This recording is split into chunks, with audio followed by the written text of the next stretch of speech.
So a little bit about me. I'm a second generation Vietnamese-American.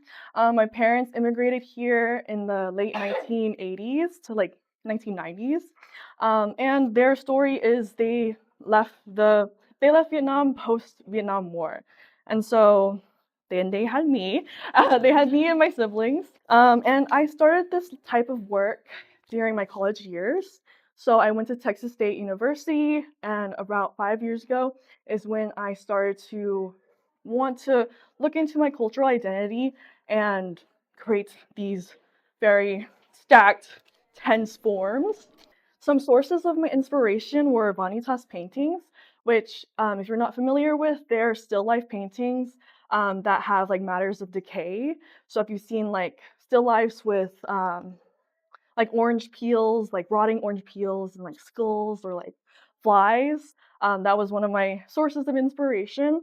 And I really was drawn to the reality of life and death that was portrayed in these paintings. And then on top of that, I was really inspired by I Spy books. And so I Spy books, they're, if you don't know about those, which how can you not? They're these really amazing composed images of all of these random assorted objects. And when I was younger, I used to get lost into searching for these objects, and I wanted to take that idea of all of these different objects and getting lost into the little details and put them into my work as well.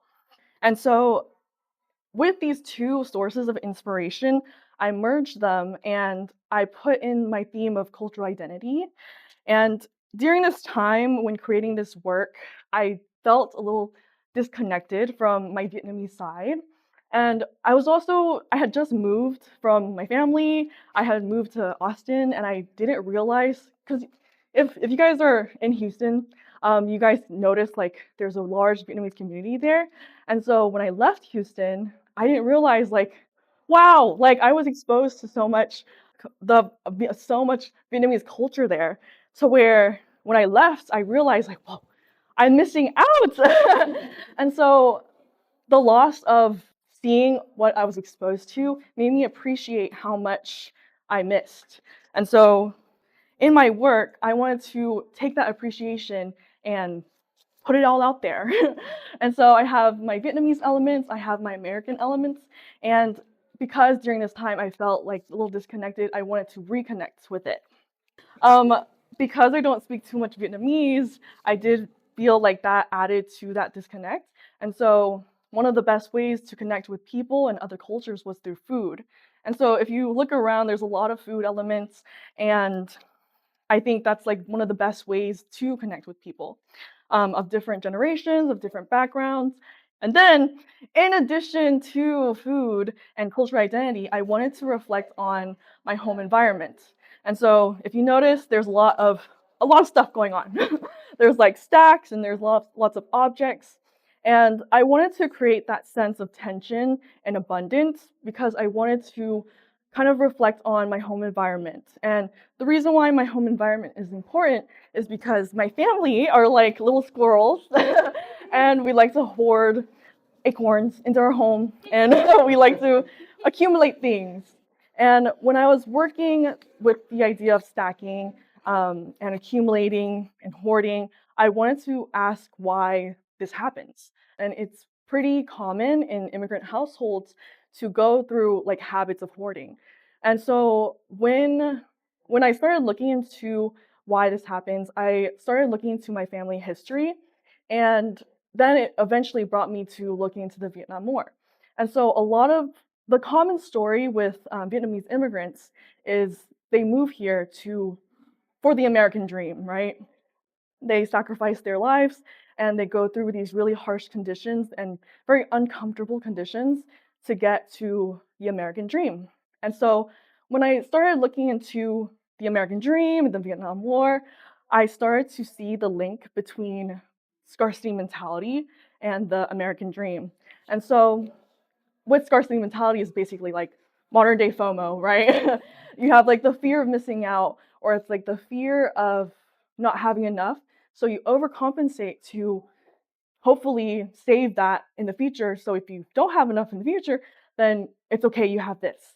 But I think the link between that and the American dream is the fear of the future, right?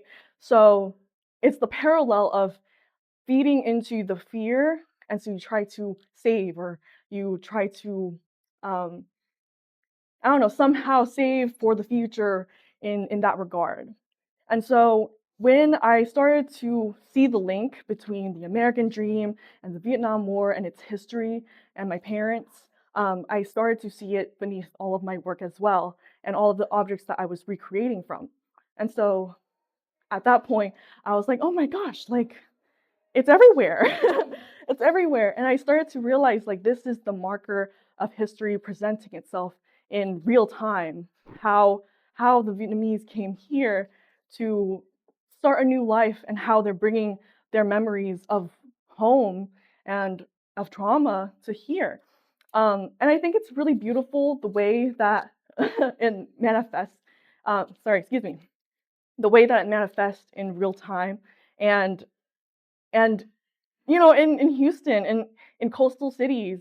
Um, I think one of the things that Dennis mentioned was that because Vietnam is pretty much like an island, it's surrounded by ocean. The common food is sea creatures, so fish, crabs, and because California and Texas, or like Houston, it's surrounded by ocean. There's already a similarity there, so then they come to places that they're familiar with or have similarities of home.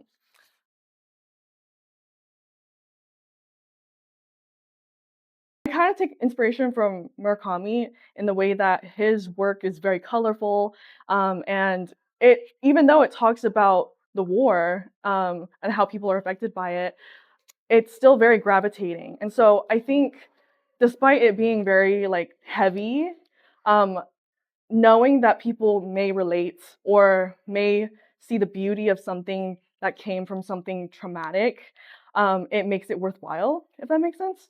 And I also I think the colors, the colors are very comforting.